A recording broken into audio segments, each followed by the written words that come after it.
Well, look, good morning, Tracy, and to Sandra Boyd for another Tuesday TeachPD session. And this week we're taking the opportunity to coincide with Global Accessibility Awareness Day, which is happening on Thursday this week, to talk a little bit about Blackboard ALLY. We've got here that it's a refresh, given that we have run these sessions in the past, but this tool is something that periodically we like to remind people to have a look at. And so we're going to do that today. And so what I have first up here is obviously just to introduce the two of us that are in here running the session today. And just, I suppose, looking at this question around what we do, the work that we do, and where accessibility sits within the scope of that work. For myself, as the not only as the digital innovation lead, but as someone that works a lot directly with academics in their subject sites and the tools that they use, the word accessibility is never really far from my lips, because the content and the way they approach their teaching, etc., when we talk about effective approaches to engagement, and that's usually kind of the word that features a lot with the work I do, it's basically directly connected to accessibility, because if you're not being accessible, then you're not being as engaging as you can be, as you should be, and that applies to the full scope of digital tools as well. So that's the work that I generally end up doing will come across accessibility, not just to do with content, but in terms of modality of teaching. Accessibility keeps coming up. But at that point, I might introduce my colleague, Sandra Boyd. And Sandy, I'm hoping that you can tell us a little bit more about where you work for within the university, because as you've mentioned to me, the terminology around your role, the unit that you work for, the work that you do has all kind of shifted slightly in more recent times. So I'll hand over to you for the moment. Thanks, Lachlan. Yeah, so I'm in the Accessibility and Inclusion Support team. Now we've since beginning of session 1, we used to be called Disability Services. That's what people would probably know us as, but we're now called Accessibility and Inclusion Support. And that was after a review and survey with not just staff and students as well. So that's where, our unit, what we do is an accessibility and inclusion advisor. They used to be called disability liaison officers. They'd have an interview with a student. Students come to our unit either from a lecturer, another student themselves. They've just read the website. They've got a disability of some sort. So they have the accessibility inclusion advisor. They do the initial interviews, and they're collecting supporting medical documentation to sort of validate that they've got a disability. And then they're liaising with academics and other university staff, and they produce a study access plan, which is often just called a SAP, which details all their reasonable adjustments, so they can give that to their lecturer. Now, a reasonable adjustment is that's a negotiation that they've had with the student and the academics that helps.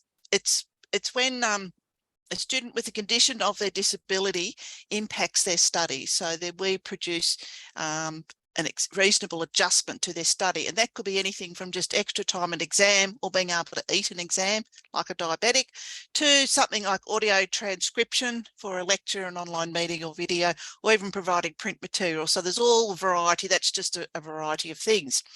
Where the assistive technology advisor comes in, that's my role. And there's one other in the university, we're Debarker. We're part of the Access and Inclusion team.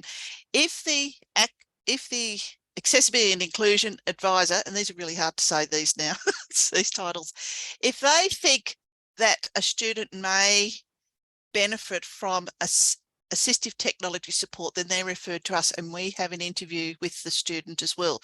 So that increase is huge within the university, and we negotiate reasonable adjustments around assistive technology requirements. And that could be, as I mentioned, audio transcripts in all sorts of different varieties, to providing and advising on suitable equipment for a tool for their study. So it could be a text-to-speech program to read their subject content.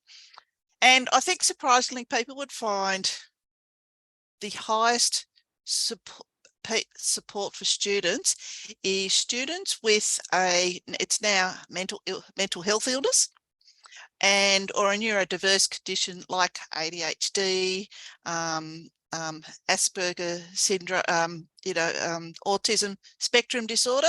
They're the highest, and students are coming now to university because there's so much support now, is with multiple and comorbidity of disability conditions. So we're now seeing, and academics would see it too, a lot of students requiring reasonable adjustments for all sorts of different reasons and for a variety of conditions that will impact their study. So that's a bit of it in a nutshell. Thank you, Sandy. Can I ask a problematic question of you? Do you ever find yourself in a situation where, as part of the process of looking at reasonable adjustment, you're coming across subject sites where you think this needs to change, something that's been done in this space needs to change, and in fact, some of that adjustment work may need to go back towards the academic, for example, or the course coordinator? Look, I think that's every day. Because as an assistive technology advisor, a big part of our role is providing reasonable adjustment around because the inaccessibility in subject content. And that could be even we do prescribed textbooks. We've done, I think, 700-800 textbooks, providing 700-800 prescribed textbooks from subjects because they could be in a format that's not accessible. Even ProQuest, the platform ProQuest within the library is not an accessible platform. The content might be accessible, but the platform's not accessible. HP5 is an accessible platform when it's written correctly. It's a bit like PDFs and PowerPoints. They're accessible, but when they're written correctly. So if we didn't, if every in a perfect world, utopia world, if everything was accessible, I probably wouldn't have a full-time job. So it does matter. Right. Okay. Sorry, I'm just closing a few things in the background so that we can do things a little better. Okay. So look, I did mention at the start that we're sort of situating today's session in the context of Global Accessibility Awareness Day coming up on Thursday this week. I've provided a link to that in this slide deck, but I'll drop that into Zoom as well. But effectively, that page will bring up some information around the event itself, along with some other accessibility resources for the curious. And if we scroll down, I just think it's quite interesting looking at this page. It's getting specifically into looking at web pages, or in our instance, really, we're looking predominantly at the learning management system a lot of the time as our primary mechanism for engaging with students online. And a lot of these issues that they're raising here as common flags, et cetera, are the same sorts of problems that we get within our subject sites. So low contrast text, obviously for people with visual impairments. This one here, images missing descriptions or missing alt text, by and large is probably one of our biggest issues that we have, because in trying to get content up quickly and provision it, a lot of people have gotten very used to the idea of getting it up in a fairly fast and easy way without necessarily thinking about what that might mean to those who can't see it in the first instance. Okay, missing links, empty links, form input labels, not so much for us, buttons that aren't connected properly, or document language. So what's sitting behind, let's say that if it hasn't been proofread properly, for example, it's going to be picked up as well. So these are a couple of instances of accessibility that they talk about on the Global Accessibility Awareness Day website. But we wanted to take the opportunity today to talk a little bit about what that means in our subject sites, and then get into what Blackboard Ally allows us to do, the tool set. So, and obviously the principle underlying that is that everyone has the right to engage with the digital learning experiences that we provide in the same way, to have the same outcomes. And if there's anything that we can do about that, or conversations that we need to have to make that possible, then we should be doing it. So it's about awareness, obviously. All right, let's get into Blackboard Ally a little bit more, and I will make that a bit bigger. So Ally itself is a tool that was put together by Anthology, by Blackboard, part of their tool set, but it is also available outside of Blackboard within other learning management systems. So when we talk about moving across to Brightspace next year, we will be using the same tool set with the same affordances, etc. It'll operate in the same way. And that will mean that we have a way to check to see that our content that we have within our subject sites within the LMS is as accessible as it can be. The lens through which Ally is provisioned really is looking at these elements, how usable the subject site is, how accessible it is, so the modality, for example, of the objects, the artifacts, the quality of the materials provided, and that's probably where you're getting into also those issues around missing language, if it hasn't been proofread properly, for example, and whether it's compliant. And on that note, Sandy, in terms of compliance these days, do you want to throw some acronyms at us in terms of compliance and what people are likely to see? Yeah, so we're all under Australian legislation, Disability Discrimination Act, and also there is a whole series of educational standards that we need to comply with. So yes, thanks Lachlan. The Web Content Accessibility Guideline, the WCAG, has very, very detailed information about how to be compliant. But it's interesting, Ally can actually help somebody. You don't have to be an expert in WCAG, because Ally will actually help you along the way to tell you what's inaccessible. And that's exactly what we want it to do, essentially. If we had to scrutinize all of our content and figure out for ourselves if it was accessible or not without the aid of a tool like this, it would be a lot harder to do. Now, in terms of why we use this particular tool here, obviously there's a spiel up the top there about it wanting to make the most inclusive learning environment we can, and that's absolutely true for us. We want to improve the student experience, which happens by dint of scrutinizing your content for accessibility. Really, before I scroll too far down, there are three elements that Universal Design for Learning, which we've provided the link for here, but again, I will put into the chat for the curious to engage with. It's broken into three categories: engagement, multiple means of representation, and multiple means of action and expression.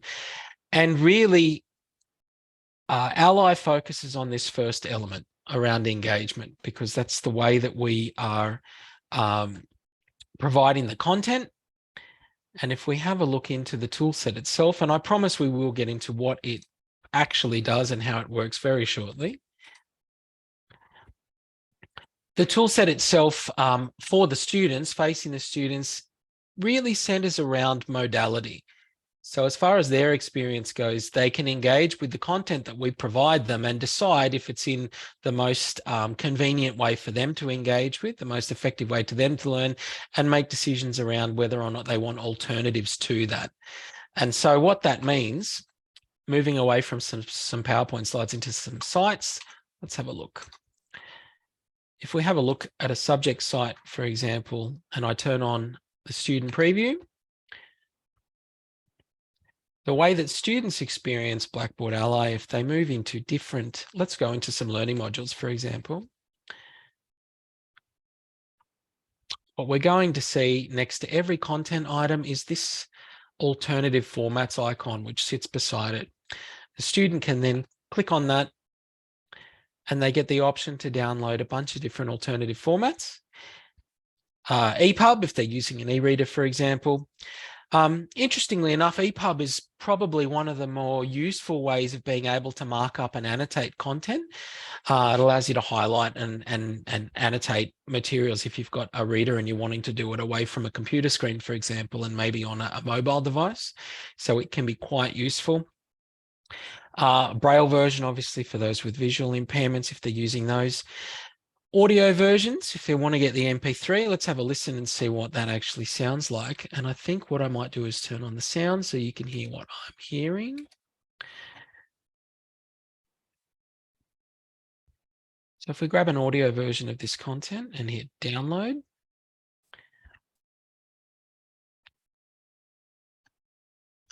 and if they're using an e-reader, they'd be able to get the same experience, obviously, with the audio reading out to them. But I get an audio file there. It's fairly small. Topic 1, Indigenous Standpoint Inquiry, Social and Cultural Spheres. All right, so I won't subject you to all of that, but essentially that's what's going on. It'll take the content that's within this particular area and read it out. By and large as well, you'll find that if an effort has been made to establish a hierarchy within the text in terms of headings, etc., indents, paragraphs, it will also pick those up and read those out. When we end up using a templated content where we've used different classes for our content, it will pick those up. But what's happened here with the content that's gone in here is they haven't used that type of hierarchy with the text. So they were just reading what was going on there without actually saying hierarchy 1, heading 1, topic 1, and then reading it out. Can get a bit annoying, but by and large, we also, I think, probably want to hear that categorization, so people that can't see this can obviously get an idea of the intended hierarchy of the text.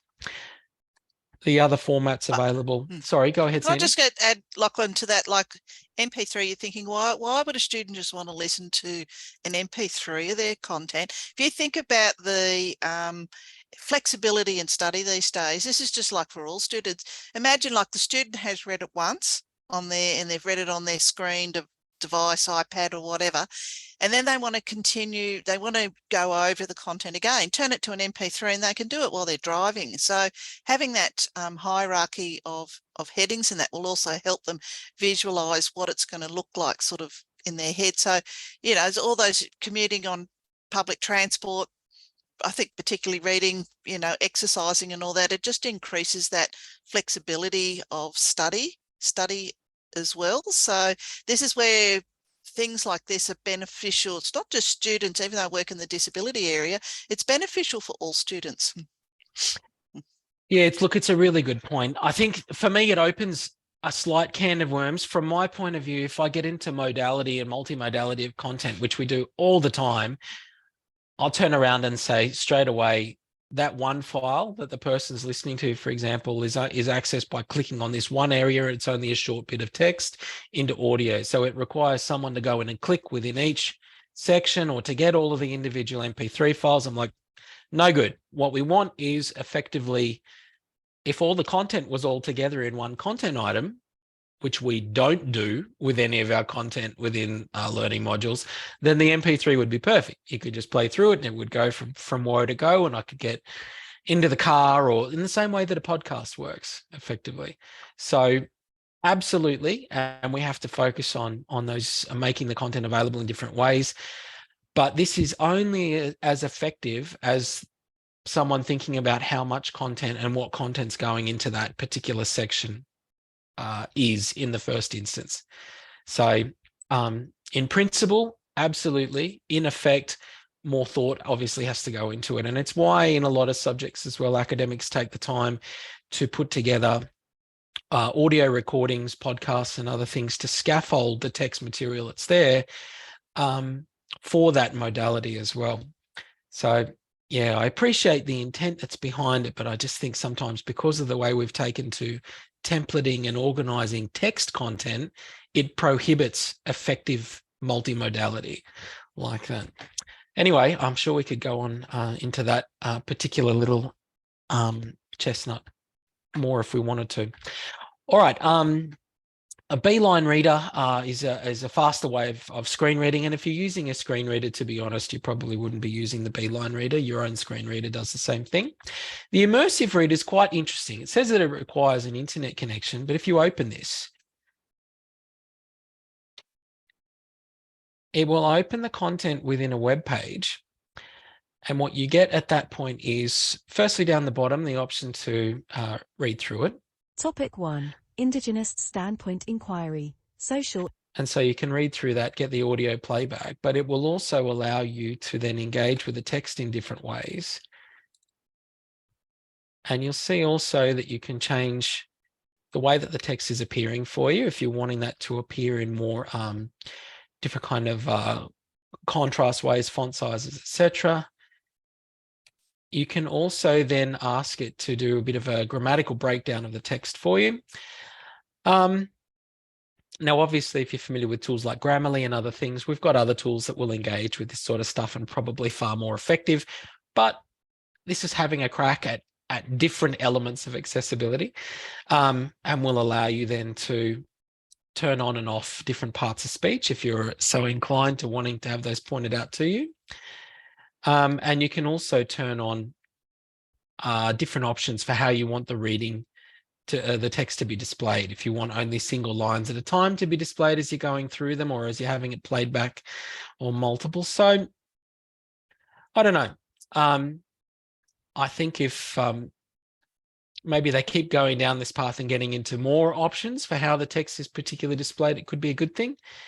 What do you think, Sandy? Gimmick or effective? No, really, really effective, because this is immersive reader is a Microsoft production, and immersive readers in so many tools in Microsoft 365 now.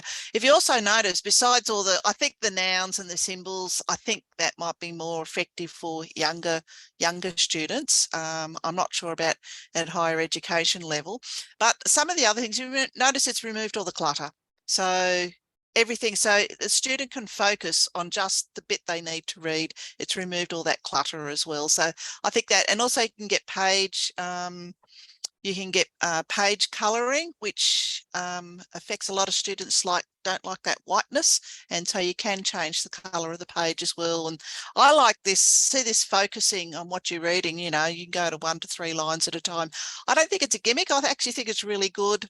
So we're always promoting it within Microsoft 365, and I'm thinking this is a fairly new thing for Ally, because I hadn't till recently seen immersive reader in Ally.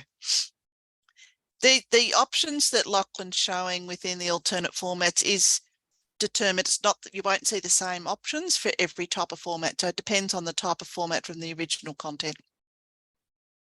Worth a look. Absolutely. I think it's quite interesting, and you can't have enough alternative formats from my perspective anyway. Even if you only end up impacting one student's experience in the site, could be the thing that actually makes them decide to push on, I guess, with the experience that might otherwise be too difficult. You can also get a machine translated version of the text, which I think is pretty valuable. And the list of languages, I think last time I checked, it was at about 80, 82, something like that. It's quite comprehensive. And they keep adding to those. So that's handy.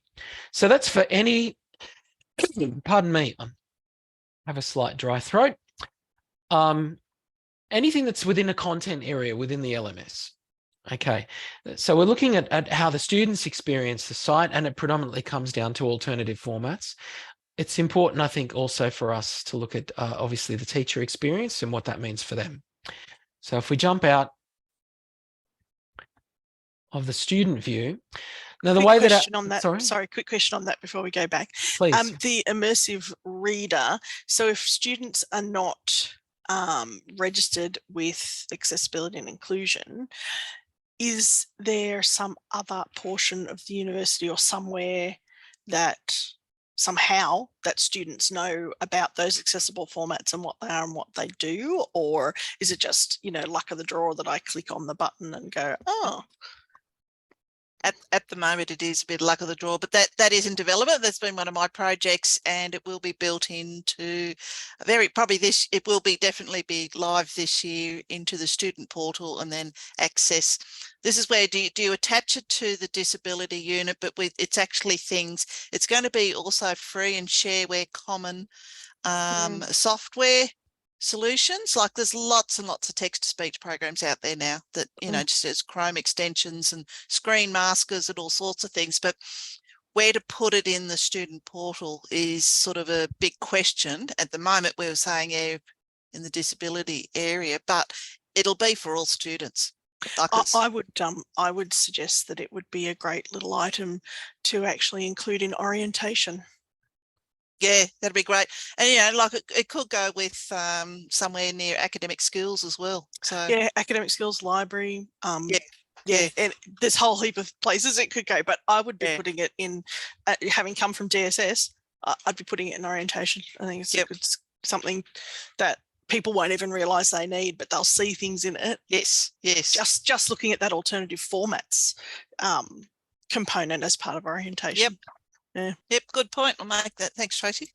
I think there's a real agency question as well, because from my point of view, if you're waiting for the student to opt in to go looking for the thing, then you've kind of missed an opportunity at that point, rather than saying up front when you start your studies, making it I mean, you've mentioned orientation, for example, so that's obviously heading in that direction. I'd be saying as well that we put staff through things like Elmos, for example, as a precursor to getting certain things done and ticking certain boxes. Well, probably as a requirement for study, when you commence study, you want to put that kind of getting used to the interface and subject site, etc., as something that students need to all look at, right up there with I suppose academic integrity and other content that they need to be aware of, cognizant for all of their subjects. So for the experience, so if you could build how the interface works and all of the options, including the accessibility features that are there and available for them,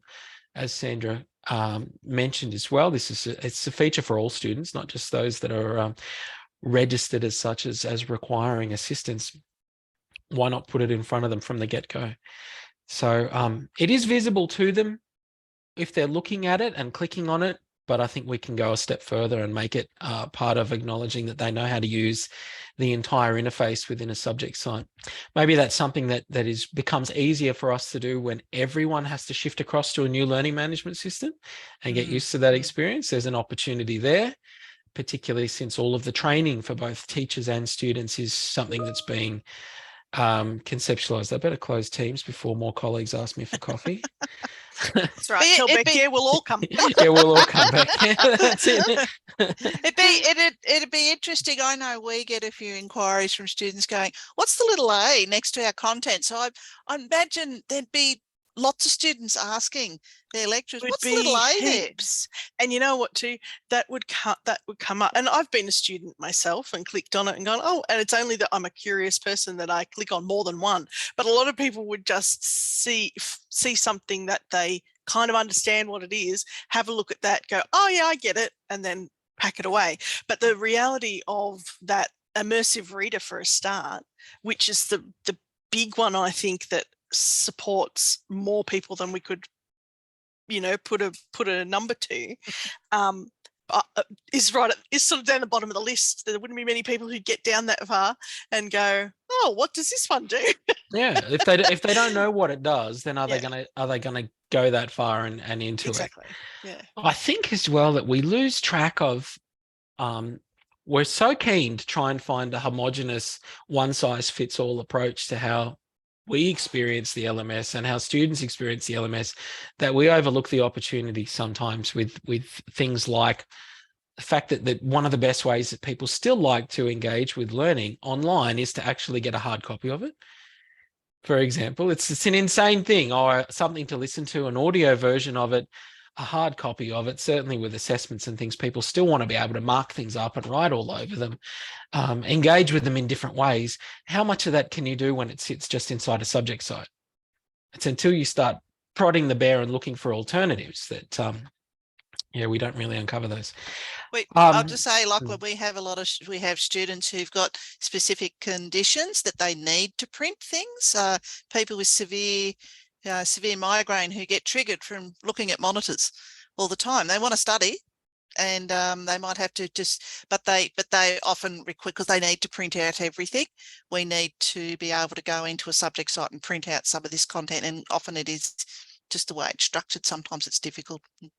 100%. I mean, it was never taken into account when, several years ago they were looking at, the best practice ways of organizing our content and our learning modules. Somehow was to split them all into 12 different sections within the subject site that then had 46 different content areas within each. It's like, okay, and if I want to print them all, it's like, well, okay, we ruled it out without even thinking about accessibility in that sense. Anyway, don't start me on that. Some lecturers do. I think it's because of the number of inquiries from students who want print. They might be working full time. You're looking at a screen. They want to study early morning, late at night. They don't want to be looking at a computer screen again. We do see quite a bit of content. The office, whoever's designed the site, has produced each of the modules or topics in a PDF version for printing, which is we find interesting. And that's obviously demand. And I think those kind of conversations around best practice within the sector as well is very interesting. If you go to every institution and look at the way they organize their learning materials, that'll give you insight into best practice, not necessarily just looking at one. So just as one example, if we looked at Western Sydney, the content and the way it's put together isn't taken carriage of by the same people who provision the LMS. It's owned by the faculties and the schools. They provide the study guide as such, which is a PDF document that's been put together with, obviously all the templating, etc. But that's provided holus bolus to the student within the subject site so that they can get hold of the whole thing if they need to, which is a fairly simple thing to have done. But we've gone so far down the track of organizing things within themes and templates and sections within the LMS. We've become so LMS centric that we've lost that affordance. Anyway, I digress. From the teacher's point of view, Ally takes a couple of forms. One of them is, yes, you can log in as a student looking at alternative formats if that takes your fancy. But arguably, one of the most effective tools they have is this little Ally meter that you can see here at the top right-hand corner of everything that has an editor available to you. So content items, discussion board threads, content areas, etc. Anywhere where you can turn on an editor and work within content, you will see an accessibility score to the top right-hand side of that. And we'll get into how effective that is. I will take you back to the slides for 1 second just to point out, if you can see here in the top right-hand corner of this slide deck, the different coloring that Ally uses to indicate that you may have a problem ranges from dark green through to red. If it's dark green, you're sweet. If you're dark red, you've got a problem. And then you're going to find that the numbers sort of correlate. Perfect will get you up sort of 98% and above. Below that down to about 80, you're going to get bright green. Then sort of ranging down to about 50%, you're going to get orange. And then below that, you'll get red. That's just a general indication of the numbers that sit alongside that coloring that we saw within the subject site meter. And really, at 98%, I would suggest there's very, very little that this needs help with, and it's referring just to this text area. But if we click on it, you can select it to improve, and we'll wait for Ally to tell us what's going on. And in this case, it's saying, oh, the headings don't begin at level 1. Now, I'll point out here, this is something very, very specific to the way that CSU has approached Blackboard. Because we have customized so heavily our themes and the way we organize content, we have our own language packs and our own way of organizing text and content within themes, our own structures, and Ally doesn't recognize them.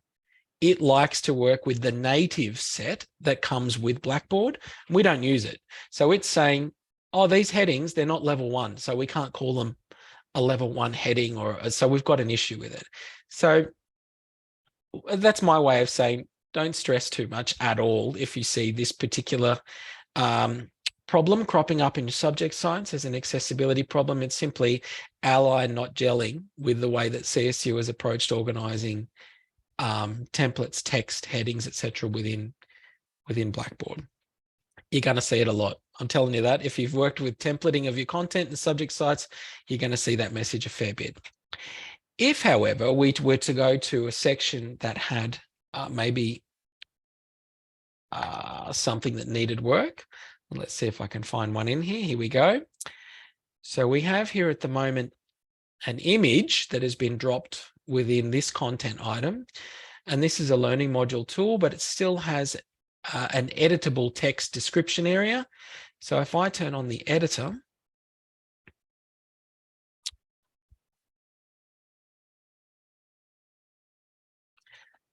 we see we're now getting to 75%. So there's something worth looking at here. And I'm going to suspect straight away that it's to do with the image. And the white text on the front of it. It's not too hard to read. Let's see what it comes up with. Right. So the first thing is that the text, the image itself has no alt text, no description available. So anyone with a visual impairment is not going to get anything from this. If they're getting a screen reader, for example, they'll get the text read out to them. If they're lucky, that lovely robotic voice will say to them, you know, image. that's it. Maybe if we're lucky, that's about all they're going to get.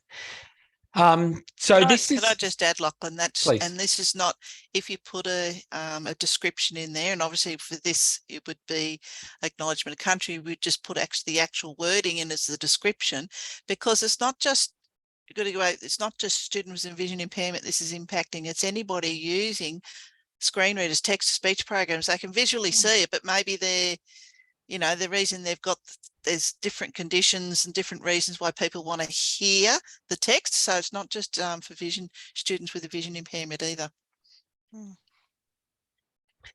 Yeah, so basically you're going to see this problem crop up anyway. You've got images where they haven't probably, either the individual academic hasn't thought about this or hasn't run the report. Generally speaking, if the content has been put together through a design workflow, or it's gone through a structured process of getting it put together through, for example, the LRO teams or the DMTs, then it should have had alt text and descriptions put in, and by and large, that's part of their processes. But if you're coming across checking your own content and you see this, as Sandy has mentioned, the fix is you put in a description and add it in and it will fix that problem. Or in the instance where what's there arguably doesn't need a description, and I would suggest if it's things like icons, maybe some of the icons that when people have prolific use of icons or decorative images within a subject site that aren't that important to someone's learning experience as such, then you can mark it as decorative and this will disappear. This is obviously quite important, and so we have an option. This is not text that I can highlight, however, so it would need to be typed in. It's literally a pasted tag. I thought you might find this one interesting, Tracy. But anyway, that's how it's fixed very simply. And by and large, the images missing descriptions is going to crop up quite a lot in subject sites where most of the content has been put together some time ago or by individual academics without going through let's say a subject review or a course review, etc. All right, so that's our images without a description as part of our accessibility score type of issues. We've also pointed out that headings are going to crop up. This is valuable to us only if we were going to go through and turn on the editor for every single content item within a subject site. It's quite arduous at that point, and we have a far better way of flagging all of these things top down through one process, and that's by running the subject accessibility report. And I would argue from my point of view that this is the most valuable element of using Ally within your subject sites. And you find that as long as you are not a student and have access to your course menu down the bottom, your subject management menu, you'll find it within your subject tools. And it's the very first option, accessibility report.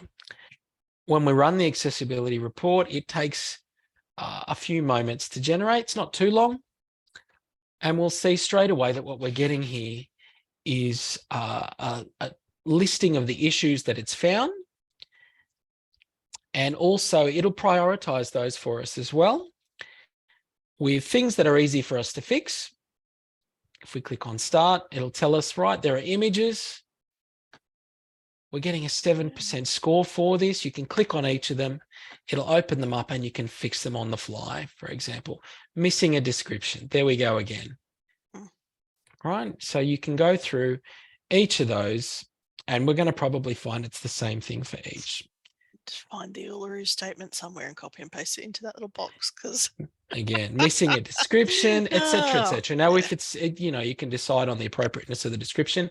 I also found in my travels an interesting website about writing alt text descriptions that might be of interest to you. Put it in the chat. It's also in the slide deck that I'll send to you both as well.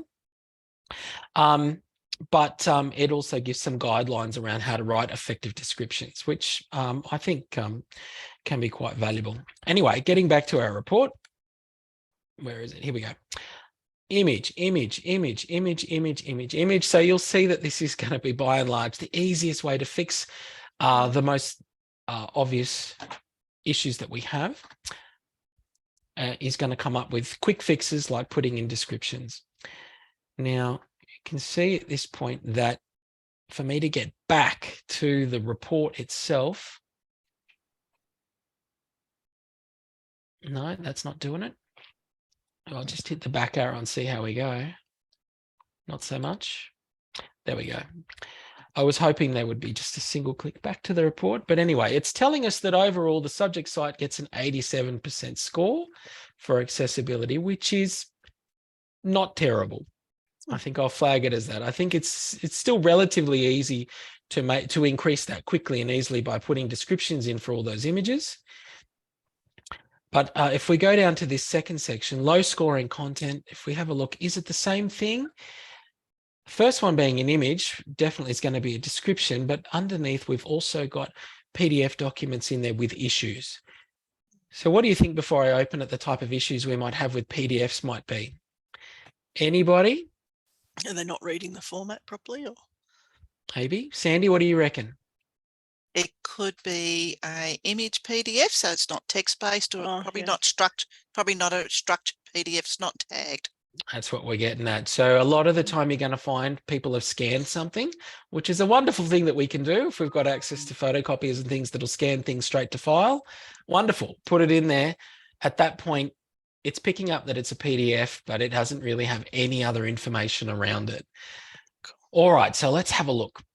Actually, Lachlan, a big area, if you're using all the reserve readings, used to be done like that. They're not now. The library make them, they scan them. They're usually, they may not be structured. So you tend to, if you're using older content from eReserve, you get a lot of those inaccessible PDFs are going to pop up. Yeah, that's it. And so what we're getting with this one is that it hasn't been tagged, which Sandy mentioned. We can get more of an explanation about what that means, but effectively the tagging is going to be the breaking down of the different components of a text document. So it is getting that it's text, but it hasn't been tagged to organize where the main headings are, where the paragraphs are, where the different parts of speech are, etc. So that's problematic. So this is not a scanned document. That's a different type of problem that we get. It's that it hasn't been tagged. And the way that you get tagging of a document happening, for example, in a Word document, if I find any Word document, what have I got here?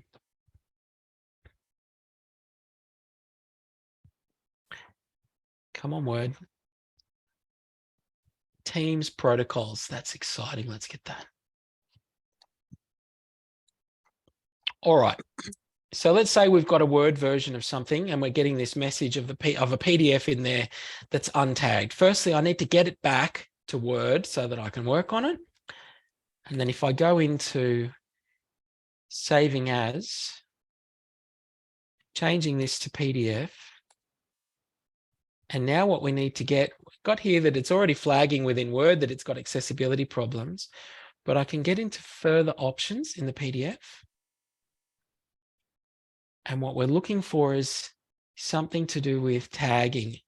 Now, either if we get into options, you'll see that we've got an option here to insert tagging. We can optimize it. Where is the tagging option?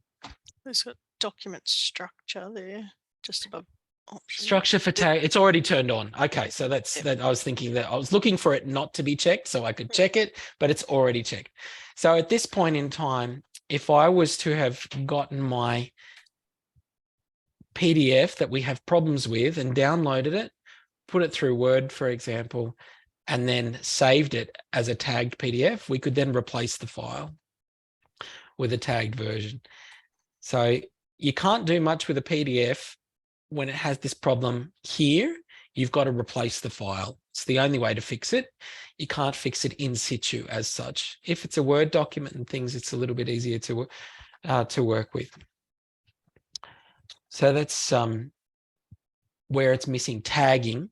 If it's an image version, again, there's no fix for it unless we were to get hold of the original and actually have it get hold of an electronic version of the document. Can't fix an image as such, rather than And sorry, if you Sandra? do have a PDF where you don't have the original version, you can use optical character recognition. That's OCR softwaring. You know, sometimes we talk to a lecturer and they don't have the original Word version. They've only got this PDF that's been, you know, used every session. So then we would scan it for optical character recognition, and actually then you can edit it. OCR scanning's not 100%. We're not that great in technology, but it's pretty good these days, but it still may require a human to edit it for, you know, accuracy. But it is possible. It is possible for older documents. And when you go through the workflow of scanning something using OCR as well, you're going to find it gives you a format that's no good to us in the first instance inside the LMS. So it's going to have to go through Word, and then you can tag it, and then you can go through those things. So it's a bit of a process. There is an all issues button up here, which suggests to me that this isn't the only problem with this document.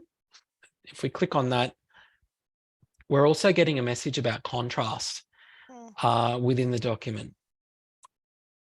And I can increase it from 11% up to 12%. Okay.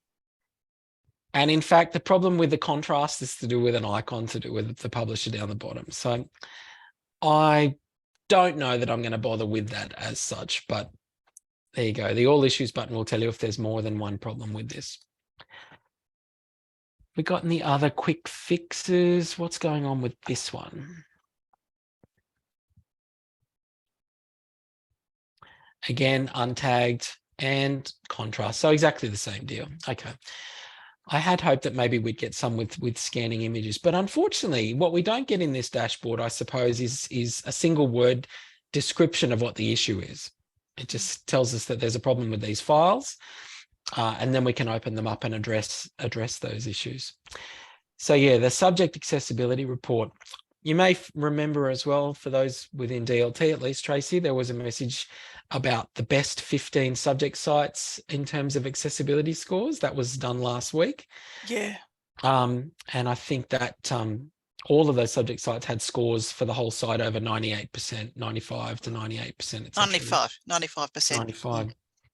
Cool. Which means that the academic's taken the time to go through this report and fix each of those individual issues, which we thoroughly recommend doing. Look, I acknowledge that we're also just about at time. So I want to just see if I've missed any glaring omissions from this deck previously. There's a note in the deck about the headings, and that I mentioned before, CSU's themes and headings, bringing up that error about the level of headings being problematic. We're not going to have that problem when we go to the next environment, fingers crossed. So you can move on basically if you're getting a message about heading structure within the document.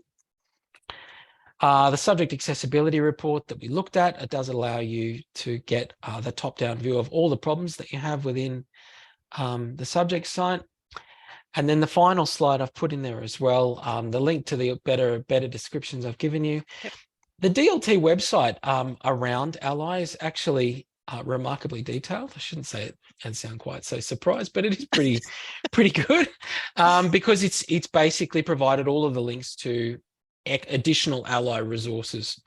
So if you were to go to the site, the DLT website, and look under the section within Learning Technology, Subject Outlines and Sites, and then Blackboard Ally, you've got to know actually where to find it. What you'll find underneath the descriptions, etc., talking about benefits, is this bit under the how-to guides. There's a whole bunch of resources there for teachers and for students around the use of Ally. It's pointing all towards Blackboard's resources, but that's fine. I'm happy to credit them with coming up with some good stuff. We're going to put together more of our own for the next LMS. I don't think we'll be doing any more to do with Blackboard at this point in time. And there are additional third-party resources around how to meet those other guidelines and frameworks that Sandy mentioned before. So it's quite a comprehensive list of additional resources around accessibility that I would really point people towards. Yeah, Sandy, before we kind of wrap things up, is there anything you'd like to throw into the mix here, or Tracy as well, or Ruth, if you've got other additional questions for us, you're more than welcome. I just think the greatest benefit of Ally, and Lachlan touched on it, is that, you know, if staff say, I don't have time to learn all about this accessibility and all that, you know, I'm not the expert, but Ally, with those reports and all that, it's actually telling you where your problems are and then giving you a description, a meaning of why they're a problem and then how to fix it. So besides our own Division of Learning and Teaching help page, as Lachlan's showing here, within your subject content, it's actually telling you why it's a problem and then how to fix it if you're not an expert around accessibility. And I think that's really good, because it means people haven't got as great of an excuse to go, oh, look, I don't have time to learn about accessibility, because you can use the report in Ally on each subject to find out where those problems are and how to fix it. And if you need a bit more, some of those detailed buttons, like Lachlan said, the PDF, yeah, you're going to need a bit more. If you want to fix them up, you're going to need a little bit more effort and maybe some training reading this. How am I going to fix that PDF up? But a lot of it, I think that's the greatest, isn't it, Lachlan, when we did the reports, is just putting an image, just putting an alternative text image, alternative text on all the images. That was the biggest area, wasn't it, for all our subject content, which is really easy fix. And if you don't want to fix it yourself, then you flick a Sherwell through to DLT. This came up in my Ally report. Yeah, absolutely. I mean, look, it's, again, far be it from me to raise problematic questions, but it usually, for me, highlights the fact that we've got two different points in time here to do with content within subject sites. One of them is when it's being put together through a content design team, for example, and having sort of expertise in place and templates and all of these things firmly in frame. And you would say that it should be as good as it can possibly be in that instance before it gets published and made available to the students. Absolutely. And then we've got people making adjustments to content over time, which is absolutely within the remit of educators to do. They're going to change their content. It's got to remain current. There's going to be new things happening. There's going to be changes to content. Sometimes we're reorganizing how things work. There's 1,001 reasons why you need agency within your own disciplinary and your own content that you're giving to students. But if you're doing it basically with a mind to simply get it up there as quickly as possible without thinking about these things, then you're going to get holes within that. And so there is a responsibility on both parties to have accessibility firmly in mind. I think I'll just bring up that students are becoming more aware of their, not just their responsibility, but also what their rights are as a student. And they're going to expect things to be, you know, the design to be clear and simple, even if it has to be adapted, but just those changes, more students are expecting that. And this is why we're seeing more student complaints as well. That's on the increase as well. Yeah, sorry, we did that to them in high school. Yeah. And I think, so I suppose to wrap up, the last thing I'll basically say on this before we go is the same message that Sandy had before, and that is that accessibility isn't simply about disability and about students with registered disabilities. It's an issue for everyone. And, you know, again, for my mind, it basically ties back to, if you want quality in mind and the most engaging learning experience possible, then that means you need to have accessibility firmly in frame as well. So thank you all for coming out for another session, another Tuesday. Thank you very much to Sandy Boyd for joining me from the AIS. And we look forward to seeing where this is going, particularly with Brightspace in mind. So hopefully the next session that we run on this will be in the next learning management system and environment, and see what options that also gives us in this space. Absolutely. So thanks, everybody. Thank Looking you, forward to everyone. it. Thanks, Thank you Lachlan. very much. Thank you. Thanks. See you later.